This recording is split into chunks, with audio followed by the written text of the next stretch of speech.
Hello! In this video, we're going to be talking about using crystals to create sacred space.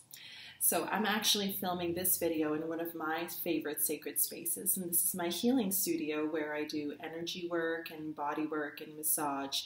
It's also where I do private trainings and I host small group workshops. So as you can see behind me, I have a salt lamp. And I also have a blue calcite crystal and a little mini altar over to the left with a selenite. And this Buddha over here is actually shungite. So these are just a few of the pieces in my healing space. It's actually much bigger than this, and there are crystals. I have another altar in here. And truly all over my home, I have crystals strategically placed everywhere to do two things: to maintain a high vibration and to also keep the space cleansed in a sense and energetically cleansed. Now, before we go any further, I just want to remind you that when it comes to creating sacred space anywhere, you have to be realistic and you have to ask yourself, what is the purpose of this space? So some spaces will just naturally become, high vibrational, sacred, very, very clear all the time. So anywhere people gather to pray and to worship will naturally become a sacred space because people are invoking the divine and they're coming there with their intentions, and just the very intention of the space is holy. Healing spaces typically on their own will become, high vibrational spaces, not just because of the practitioners and the nature of the work, but because people go there and they have an expectation. Now, it's a very specific thing when it comes to healing spaces because people are always concerned about, well, what about the energetic gunk, so to speak, that gets dropped down? Well, that's something that we'll cover a little later on in this video. But what about places where people come and, they're there and they're stressed as a matter of the nature of the space? So let's say it's a waiting room for a psychologist's office, depending on the things that they're, working on. Or let's say you're a mediator by day, right? What happens in your office space? What do you do for a living? I mean, is it realistic for the space that you're clearing to be high vibrational all the time? It depends, right?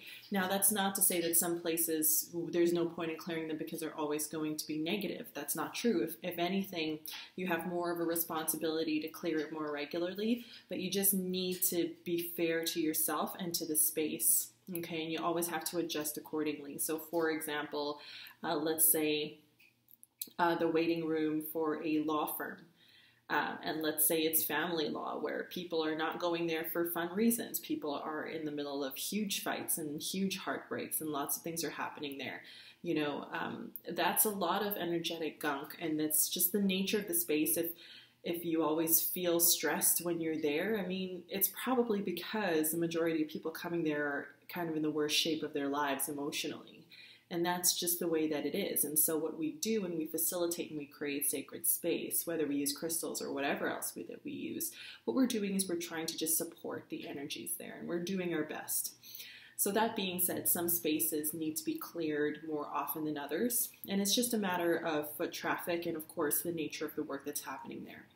So if you have a meditation room that only you use, and it's where you journal and it's where you meditate and do some yoga, and you go there regularly and it's just a really nourishing, healing temple for you, that place probably could do with a nice monthly cleanse. You could schedule it around the new or the full moon.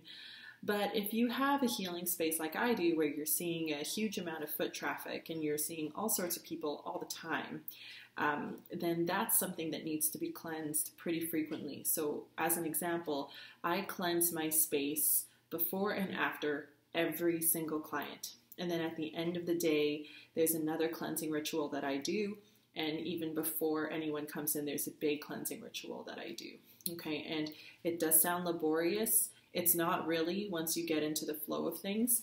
Also, the nature of my space is that it is a healing space, and over, for however long I've had it, just because of all the Reiki attunements that I've done here and all of the work that we do, it is a very high vibrational space.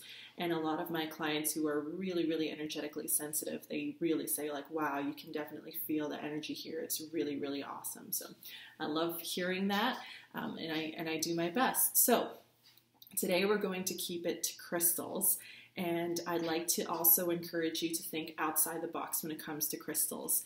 So things that I'm also going to be talking about are salt and salt lamps, and even crystal bowls, and using crystals in the form of music. Okay, so with crystals, it's not enough just to put a whole bunch in a room and then walk away and expect that everything will be fine. Okay, crystals are really powerful generators of energy, and they're really powerful and really, really good at holding energy. And so once a space has already been cleansed, then a crystal is an amazing ally to keep in the space, because then it can keep the vibration high, or it can help to start to generate a specific vibration if you've chosen a particular crystal for a particular purpose. Now, again, I just have to remind you that when it comes to using crystals in general, the assumption is that you've already cleansed and charged the crystal, and that you've programmed it with your intent, okay? So as far as cleansing and charging crystals go, it's really rather simple. There are many, many ways to do it. My favorite way to cleanse and charge crystals is with Reiki. I use Reiki for almost everything, but I also like to use salt or even just water. If you have large pieces like the ones that you see behind me, I'm not going to be washing those under the sink. And certainly I would never wash any of these things, actually. I wouldn't wash a salt lamp. You would lose it immediately. And I wouldn't wash selenite either, because that would just disintegrate right away. So that's why I like to use things like Reiki, or you can use sage, or if that's something that resonates with your practice, or you can use smoke from incense. And what I was trying to say actually is you can use the mist from an aromatherapy diffuser. You can also leave it out by the light of the full moon or the new moon if you want to invite lunar energy into the crystal, and at the same time use that lunar energy to cleanse and charge the piece. And you can do the same with the sun. So solar energy is available to us all the time, and it's really fast, actually. I would encourage you not to leave your crystals out in the sun for a long time at all. At the very, very, very most, 1 hour, that's really the most. If it were me, I would leave them out on a windowsill no more than half an hour. Honestly, I wouldn't even leave it out that long, maybe just like 10-15 minutes. And then with the intention, of course, for the solar energy to cleanse and charge the crystal. And solar energy, obviously, it's very strong. It's great for inspiring change and for cleansing and for power and for manifestation. All of those fire qualities, really, really strong divine masculine qualities. So that's another easy way to cleanse your crystals. But if you have an energy healing practice, or you're skilled in channeling life force energy, you can definitely do that. You know, just placing your hands over the crystal and setting the intention to channel life force energy, which we always have. So, but the thing is, you won't be channeling it from yourself, so you're not channeling your own personal life force energy.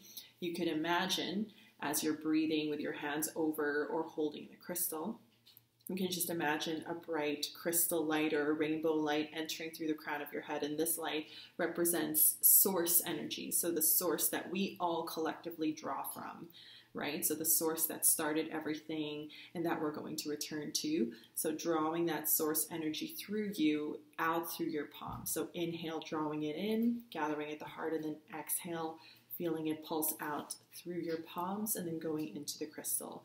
And so that's the same visualization that I use when I channel Reiki.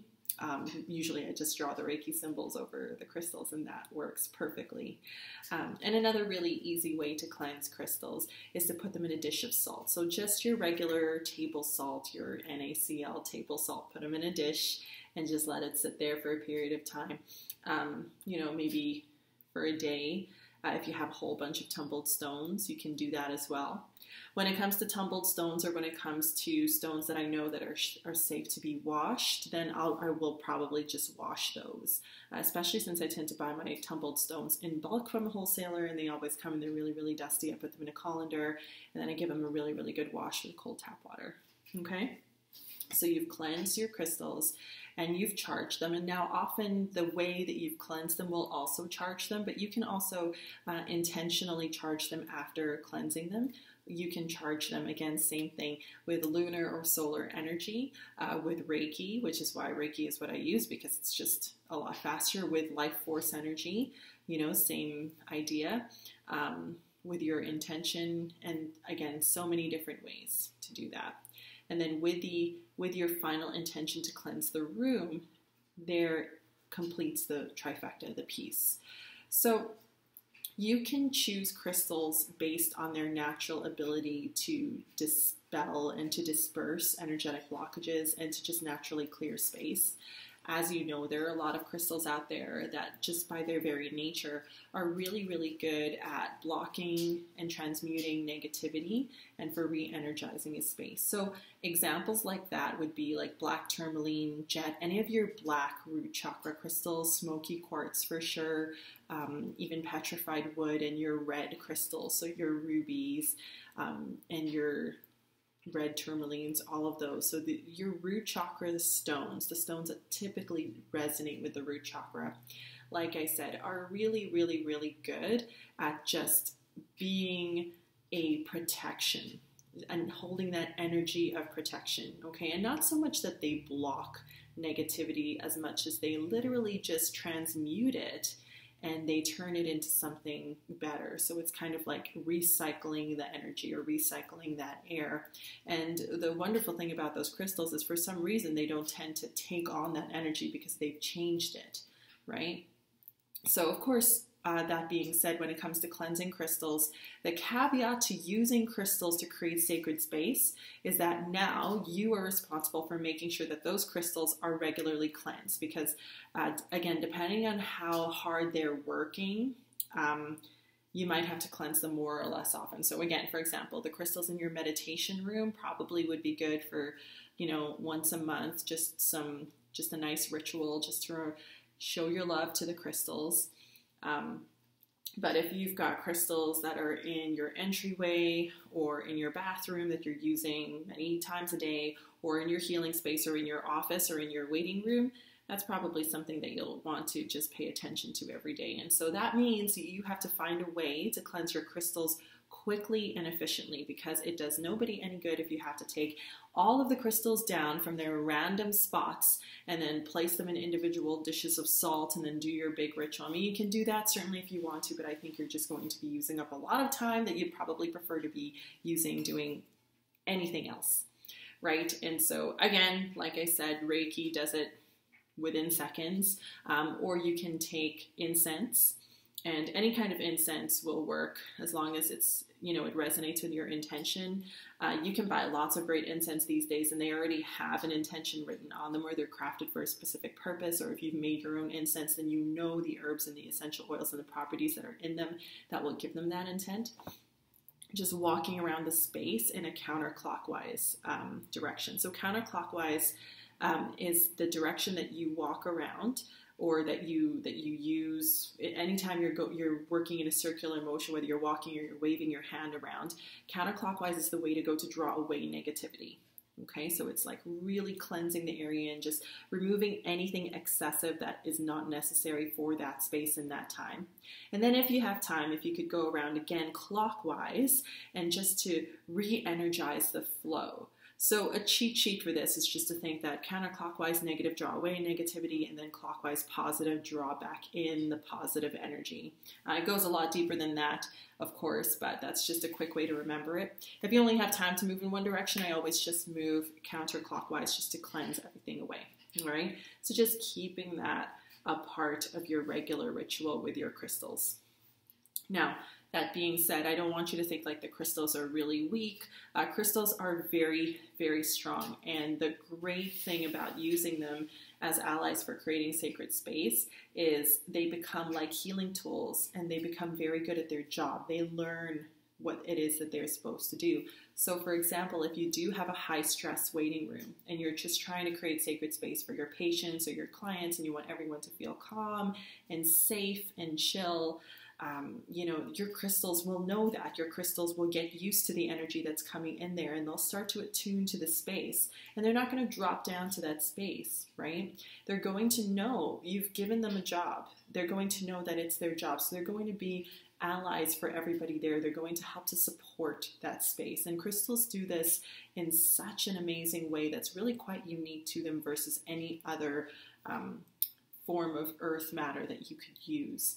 You know, the only other things that would rival crystals in this sense would be plants. But the molecular structure is still really, it's rather different, right? I mean, plants, you really need to do all sorts of things, you know, never mind just keeping them alive is the first thing, right? But with crystals, you don't need to feed them, you don't need to water them. It's all energetic, and then they're perfect molecular structure. They're regularly repeating structure, which makes it a crystalline structure, hence that they're crystals, is what makes them amazing generators of energy. They just basically, they memorize whatever it is you've communicated to them, and then they just generate that out. Okay, and this is why it is so important to work with cleansed and charged crystals first, because, you know, there's a lot of people out there just buying crystals decoratively, which is fine. You know, they're beautiful anyway, and there's nothing wrong with buying crystals for no other purpose other than that they're pretty, right? Because beauty is cleansing too. There is beauty medicine there. But I would always say that whatever crystal that you bought, even though you think you're getting it just because you like how it looks, I'm sure that there's an energetic reason why you've connected and why you've been drawn to place it in that particular space. Okay? All right, so you've cleansed and you've charged and you've programmed your crystals. So now what are you going to do with them? So this is where the aesthetics part comes in, right? The beauty medicine of it all. So depending on the kind of crystal that you have, of course, as much as possible, put it somewhere where it can be displayed, where people can see it and acknowledge it and tap into its beauty and tap into its energy subconsciously that way. You know, it works for obviously salt lamps and larger, more decorative pieces like this Buddha piece here. So anything that's obviously decorative, I would encourage you to put that out wherever it's safe, right? But that's not to say that all of the crystals that you have to be put out on display. So you can't see it, but underneath my table here, I have a lot of crystals that are put there on purpose. So it's really funny because in my rooms, you'll see crystals that are out on display, and maybe you'll count them and you'll think, okay, Timmie has these crystals and this is what she's using for clearing. These are just the crystals that you see. I have small tumbled stones. I have small versions of selenite wands strategically placed in different parts of my home because they're there for a reason. They're there to clear that energy. Okay, so as an example, bathrooms. What do we do in bathrooms, right? We let everything go. We eliminate things that no longer serve us. We get dressed there. We become refreshed there. Oh my goodness, if there's any place that has a lot of stuck heavy energy, it's your bathroom, right? Your personal bathroom, your guest bathroom, all of those need some crystals in there. So in my guest bathroom, I actually have a large amethyst cluster, and it's framed. And it's such a powerful little generator of energy, and people comment on it all the time. They just love it. They love seeing it. It definitely lifts the vibe of that tiny little guest bathroom that I have. But it's there for a purpose. It's there to just constantly clear and, you know, disperse that energy so the place always remains high vibe, and it works. It's a really, really wonderful piece. Another great piece for your bathroom or your washroom or any place like that is citrine. You know, citrine is one of those crystals that they say never ever needs to be cleansed because it's such a high vibrational crystal. It just really disperses and cuts through any negative energy. It just blocks all the negativity, and it just disperses happiness and abundance and joy and all the good things. So now when it comes to never cleansing a crystal, I just cleanse it anyway. I'm aware that there are crystals that a lot of people will say like, oh, it doesn't need to be cleansed. That's fine. I'm going to cleanse it anyway because what's the harm, right? I still believe in, even though it won't pick up any negative energy, that's fine. But I still want it to be cleared of any energy that doesn't serve me anyway. And again, it doesn't hurt to clear it, right? So for your bathroom, if you can, if you have a nice big citrine cluster or any cluster like a clear quartz cluster or a smoky quartz cluster that will really just disperse that energy. Just remembering as well the energy of clusters and rock crystals is that they're really, really good at dispersing energetic blocks if that's an issue. Another thing that I have in my bathroom, especially my personal bathroom, is I've actually created a mojo bag. So it's a little black velvet pouch with a certain number. I have tumbled stones in there. And I've picked each one for the purposes of keeping my bathroom high vibe. And so what do I want in my bathroom? My own personal ensuite bathroom. I wanted to have a spa-like atmosphere. I want the energy to be clear. I want to always feel happy when I'm done doing what I'm doing in there. I want to feel like I've got all the time in the world to do what I'm doing in there. And I just want it to feel amazing. And so I have this little bag, and it's actually just hanging up on the bar where I hang up my towels. So it's just tied up in that corner there. And it's just this little bag of awesome that creates that awesome spa atmosphere. I've created another mojo bag for myself in my closet. So closets obviously have our clothes and other personal items that we wear all day and then collect all of our energy, and then we stuff them all into this closet. And then of course there are dark corners in the closet, and with all of that little energy. So that's why attics and basements and store closets and storerooms always seem a little bit creepy. It's probably not haunted unless it is, but not likely. It's just, there's a lot of stuck energy in there, and not even just because of personal stuff. Anywhere there's a lot of clutter, it's an area of your life. It's an area of your home that you haven't looked at in a long time. And so it's just gathering dust, both literally and energetically. So there's a lot of clutter in there. And so, as the years go by, then energy's just going to start to build, and it'll just make the odd weird sound, or it'll just feel really weird down there. Quick fix, cleanse the space first of all. I would definitely use some, smoke cleansing in there, some Reiki in there, some water, some salt.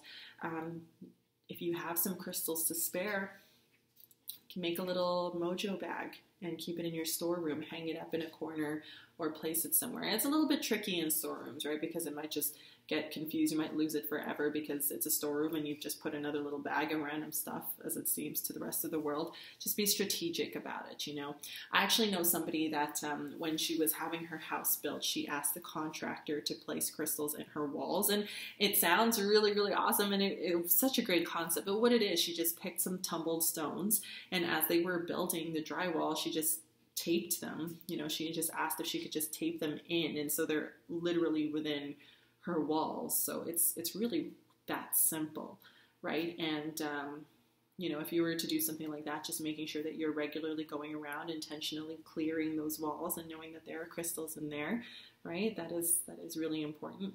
But just knowing that when it comes to those cluttered spaces, so your closets, your washrooms, your storerooms, that's not a bad place to have crystals.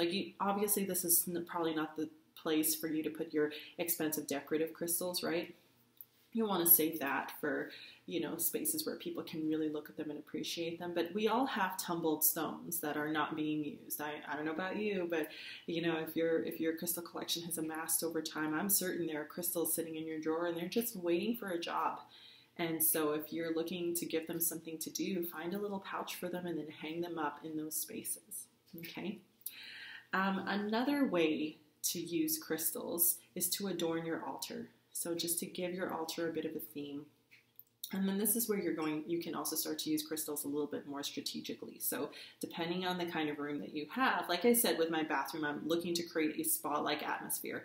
So I chose crystals specifically to make me feel happy, to really keep things nice and cleansed, and to make me feel nice and calm. In my healing space, you'll notice I have blue calcite, which is just a beautiful stone. Look at it. It looks like a spa stone, right? It's just a cool, calming, really, really chill vibe of energy. And so I saw this in BC randomly, and I bought it from a shop. I didn't just find it in the mountains or anything like that. But I just loved it. I just couldn't let it go. And then when I looked deeply into the properties of blue calcite, I saw, it has the quality of like a spa-like atmosphere. And I thought, this stone came home with me because she wanted to be part of my healing space, and my blue calcite has been an essential ally in my healing space, and my healing space has changed a lot over time, but this beauty right here always sticks around and keeps everything high vibe. Okay. While we're looking at these pieces, I wanted to mention as well selenite. Like I mentioned, I have smaller pieces of selenite, and those are also nice to put in your closet or in stuck spaces. They're very nice and portable. They're easy to slide anywhere, and you can put them into the corners of the room. For the most part, selenite, especially if you find a good wholesaler, they're pretty cost effective. So you can definitely find them smaller, like half the size and then half even more. So really small pieces of selenite. Oh my goodness. I mean, you could put them on your walls. You could put them, you know, just making sure that wherever you're putting something, if you've got pets or small children, you got to be practical. It has to be out of reach. It's not going to be something that they'll just chew on. Shungite, worth the Google. So shungite's not technically a crystal, but as far as it just belongs into the world of crystal healing. It's many things. It's a stone that disperses negative energy and also disperses electromagnetic frequencies. So they also make shungite plates that you can stick to your phone to disperse electromagnetic frequencies. Very, very similar to orgonite in that sense. You can also buy small powdered, not powdered, but really, really, really fine grains of shungite to put into your water to cleanse and purify the water. And you can even, of course, there's shungite jewelry that you can wear on your skin, lots of different things. So this is one of my more precious shungite pieces. And I have a fluorite in here too. And fluorite is a beautiful stone for physical healing, like really re-energizing the whole physical body. And then they also say, and this is a little bit of a debate, but some people will say it's really good at deflecting electromagnetic frequencies, and some people say not so much. But one thing we can all agree on is that on top of the fact that it's very healing for the body, it's also very protective in its energy. So this is definitely always a piece that I like to have in my healing space. Okay. Oh, and fun fact, this eye pillow that I have here has crystals in it as well. There are no limits to where you can place your crystals, apparently. Okay, so these are the stones that I picked for my healing space. They really match the purpose of what I have going on here. So what about your bedroom? Rose quartz, I always have rose quartz in my bedroom, as large of a piece as I can manage. You know, not just for self-love, but also for good rest, for healing overnight while you sleep, a nice soft energy, and just to keep that romantic vibe going, just so that when you come home and when you're ready to lie down to sleep, it is a nourishing place. Consider in your kitchen the kind of crystals and the kind of energy that you'd like to cultivate there, and consider your study spaces. You know, where is it that you're doing a lot of your thinking and a lot of your creative work? Thinking at a practical level, if you've got a computer that just sits somewhere all the time, like i.e. not a laptop, or you know, by your TV with your Wi-Fi box, those are great places to have shungite pieces or orgonite pieces to deflect those electromagnetic frequencies. But really, really, really consider, like, what are you using your space for, right? Is there a community space? So, for example, your family room, your dining room, maybe the place where your employees eat their lunch, your lunchroom. Crystals that generate a lot of community and harmony would be crystal clusters. So, like, you know, those crystals with all the rocks that seem to be coming out of a million pieces. It's like a family of crystals all bonded together, right? So if you find a crystal cluster of any kind that resonates with you, those are really, really beautiful pieces to have in a community space that could just kind of foster that community spirit and that harmony, and just to keep everybody working together. And, you know, it also helps to draw in new energy and to make sure that everybody is always vibing in a way that continues to elevate the group. That being said, a bowl of tumbled stones also works really, really nicely. So really the key here is your intention, you know. Work with what you have. I really, really try to avoid telling people to go buy new stones, because unless you're a total beginner, there's a very good chance you've got a lot of stones already. So just use them, okay? And don't be afraid to change it out over time. You know, if you have crystals in a space and then after a few days or a few weeks go by and you're like, you know what, this isn't really vibing with me. I think, you know, it's time for him to move on. Let's get another one. Then do that. You know, there's no need to be attached. You're not making any promises to anyone. Crystals like to move. You and I both know that crystals seem to grow legs once in a while and just walk away. So honor that, right? Give yourself that opportunity. Okay.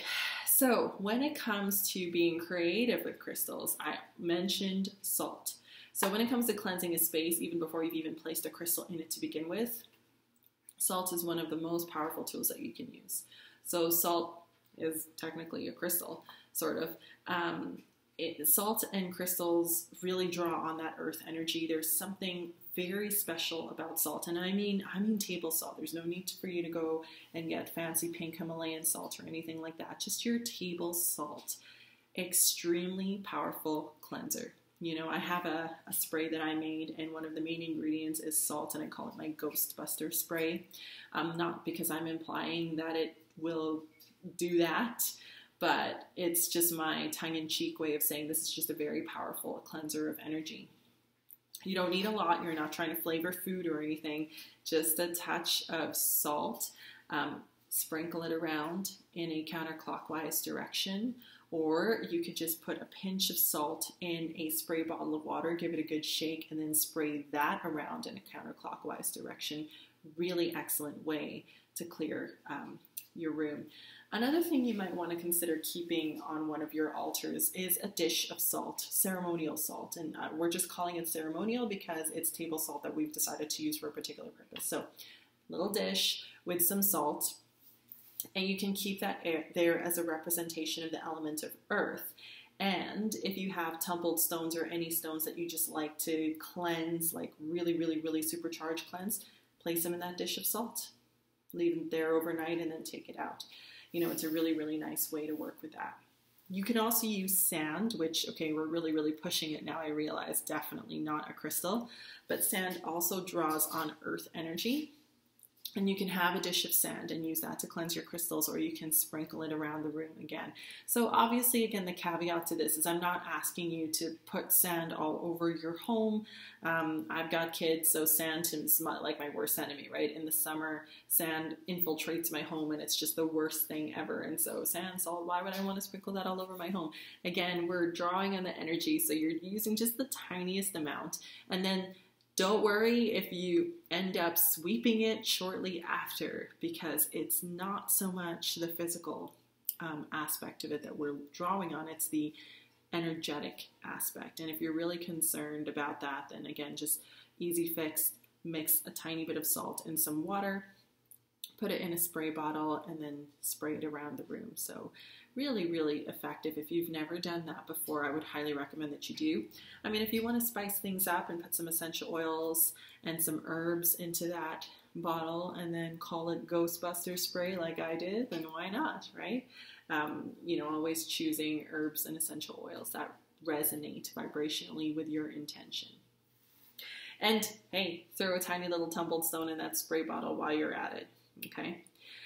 All right, so we've covered using particular crystals with clearing a room, and we've also covered using mojo bags for this purpose. I'd like to talk about crystal grids now.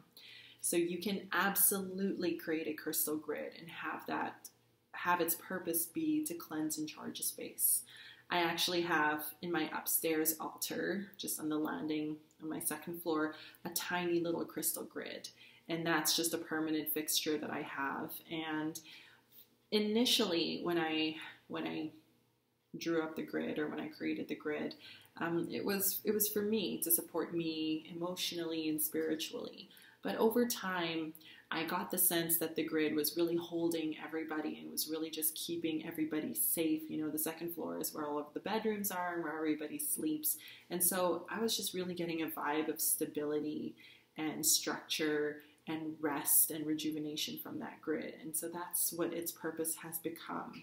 And I cleanse it pretty frequently. Every time I pass by, I just tap in and I see if it needs a little bit of love. And if it does, I draw the Chokurei Reiki symbol on it. Sometimes I'll draw the master symbol on it, or I'll just reactivate it with my finger as needed.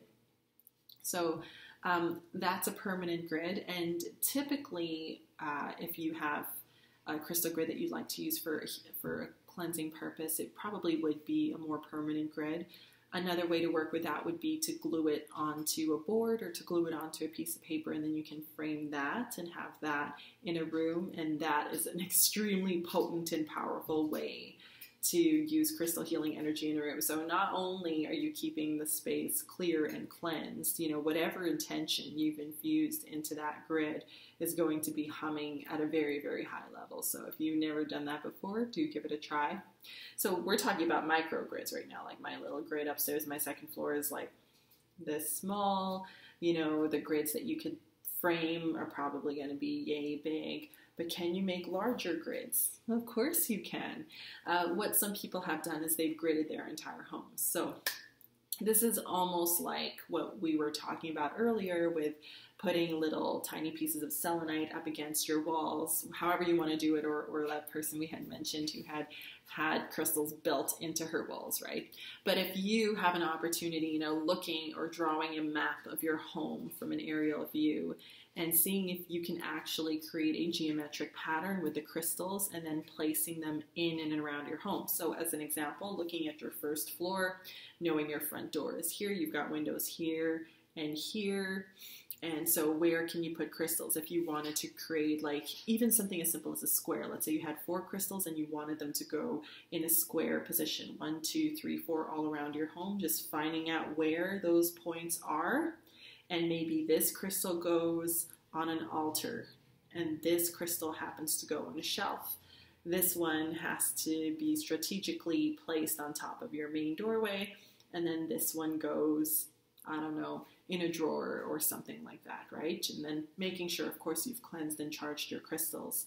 So when it comes to gridding your entire home in that way, you probably want to keep things simple. A square is a great shape. A square is a very protective shape, very stable and very, very strong, and it resonates with the root chakra. So for me, that would be perfectly ideal. Now, if you wanted to get hexagonal with it, certainly you could. I mean, everybody has a different home, so you know your floor plan, you know how it is. Just creating some kind of pattern or resonance of crystals in your home. You can have alternating crystals, so 2 different kinds here, 2 of the same kinds up here and 2 of the same kinds up here, or instead of going wall by wall, you could go corner by corner.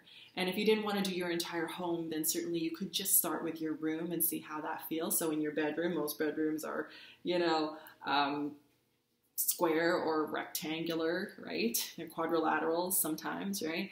I know they've got, you know, you've got your walk-in closet and maybe some odd shapes here and there, but for the most part, let's assume you've got 4 main corners, right? You could absolutely just put 4 tumbled stones into the corners. You could stick them on top of the baseboards, or again, if you've got stuff that you could put them on into the walls, just making sure that you've placed them there with an intention. How would you activate a grid that large? Same way you would do it with a small grid. So let's pretend we have a small grid, and let's say we've made a square, right? So 1, 2, 3, 4 typically, and then you've got a center stone, right? So typically you would go out, tracing little triangles all around, and then going all around again. What would you do in a room? Now, is there a center stone? For me, if I'm gridding a whole room, then obviously there would not be a center stone, because what are you going to do? Put that at the bottom corner of your bed, put it in the middle of your kitchen? Doesn't really make sense, right? You walk around, you activate it. You can activate it with your hand or with your finger, just as you would with a crystal grid, or you can walk around with a wand and activate it. So let's say this is part of a grid for my home. I would walk and I would just tap, and then I would walk to the next one, tap, walk to the next one, tap, walk to the next one, tap, and then come all the way back and tap, right? So there's no perfect formula for activating grids. The whole ritual of activating grids is just to really seal in the intention, because you've cleansed it, you've charged it, you've programmed the crystals to work together cohesively as a whole in conjunct with this sacred geometry, right? With the shape that you've chosen to hold the vibrations of the room. And so finally, we just like to connect the crystals together. So really just do whatever will work for you and work for your space. Finally, I'd like to talk about using crystals as allies for your plants. So I'm hoping that you do have some plants in your home, if possible, you know, assuming that your place gets some light. And like this plant behind me is fake. There's no windows in my studio because I've converted my garage into a studio. So I don't want to put any plants in here because even though I know that they probably could survive on, artificial light, it's kind of like just they're barely going to be on life support. So if I'm going to tend to plants, I want to make sure that they're happy. It's not just about how they look. Now, that being said, if you have real plants in your home, another thing you can do is place crystals into the pots, right? Just to help with that energy, to give them some extra energy, some extra love. And so the plant, being this magical clearing entity in and of itself with the crystals, that's a whole lot of magic there too. So what kind of crystals would be ideal for that? Really, again, it depends on your intention. But thinking on a very, very practical perspective, tumbled stones, any stones you don't have, or any broken crystals that you just don't want to display anymore. Let's say you've got some cracked tumbled stones, or there was an accident and one of your, your stones just broke or whatever it is, and you don't really know what to do with it anymore. Put it in the soil of the plants, right? Still give it some love, cleanse it and charge it, but I always find that the crystals are just so happy. The vibe I get is like they're just so happy to have a purpose, and the plant is just always happy. So not all of my plants have crystals in them, mind you, because a lot of my plants are like really close to the ground and I don't need my kids digging around in there. Certain plants will. And, if you've ever made a terrarium, I'm sure that you've already started putting crystals in there just as a matter of decor. And there's absolutely nothing wrong with that. To bring it all the way back to the beginning, there is absolutely nothing wrong with buying crystals just because you like how they look and you want to use them to decorate your space. Okay, that's how a lot of people start using crystals in the first place, and then they start to realize that it has this energy. So just like with people with jewelry, right? If they've never done crystal healing before, they'll go to a store, they'll think, oh, this is beautiful. It's supposed to be really good for whatever it says on the card. I'll try it. And then they realize, wow, that totally worked. Was that a coincidence? And then it kind of goes from there. So the same thing can happen with using crystals as decorative pieces. But really your intention and just a tiny little bit of effort, it really doesn't take much to cleanse and charge and program crystals with the intention of keeping the vibration high and to be allies for you. It doesn't take much. Now, really, the high traffic stones are the ones that need a lot of babysitting in that sense. But if you've got crystals and their only job is just to keep your washroom high vibe, keep your living room high vibe, keep your communal area high vibe, especially if it's a lunch room or it's a dinner table where people are typically laughing and they're happy and it's the same people all the time and it's really attuning to that energy. Again, that's something you can definitely just cleanse on a monthly basis. Just keep it simple. Listen to the energy. Listen to what the crystal's telling you. And of course, these aren't mathematical formulas. So if you're passing by a crystal and it's kind of like screaming at you like, you just give me a little bit of love right now. I just need a little bit of extra cleansing, then just do it, right? Even if like, oh, I just did a full moon ritual on you like 2 days ago. What do you it doesn't hurt to listen to your intuition. Again, that's the whole practice of crystal healing, right? And then the more you work with crystals and you surround yourself with crystals, you're going to start to hopefully attune and tap into these energies. You're going to start to notice, there's different energy in here, right? And the more you have to gain, the more you're going to notice, right? And just like with everything, the more you put into it, the more you're going to get out of it. So, using crystals as sacred space clearing allies is a really, really great way to really see how energy healing can be a pervasive part of your everyday life. And the great thing about crystals, again, unlike plants, is they don't need to be fed, they don't need to be watered. Once you've got that initial process going, you just leave them there. And then they're going to do what they do because you've already programmed them. And that's the beauty and the miracle of crystals, is that they just generate that energy. They hold that communication that you've given them. So that being said, that's why it's important that we cleanse them all the time, right? Because especially if they're going to be exposed to different people and different moods and different energies all the time, you'll know. You will absolutely 100% know when it's time to cleanse your crystals, when it's time to put those ones away and introduce new ones. You'll absolutely know. But still, to come all the way back, be realistic about the kind of space that you have, if it's even the kind of space that can be expected to hold that high vibration every single day, right? We do our best all the time, right? There's no such thing as a place that is completely a lost cause. right? Because like I said, the places that would naturally become healing spaces anyway, those probably don't need that many crystals, right? Which is why, you know, that's where I have most of my crystals lying around, is in those dark stock corners, like those washrooms, and especially the high traffic guest washroom that we have, right? Because you get all of those excessive energies. Listen to your intuition, tap into the energy, keep it simple, and please don't make too much of a big deal about it. Crystals are very, very effective on their own. Again, they're not plants. They don't need that kind of attention. They need that initial attention. They need your appreciation, and they just need you to listen, because once in a while they'll tell you that they need a good cleanse, or they need something else, or they want to be moved. But most of the time, if you've been working harmoniously with them intuitively to begin with, you'll get it right the first time, every time. As with most energy healing out there, the worst thing that can happen is nothing happens. There's never a bad consequence. So, you know, you can't really pick a wrong crystal for a space.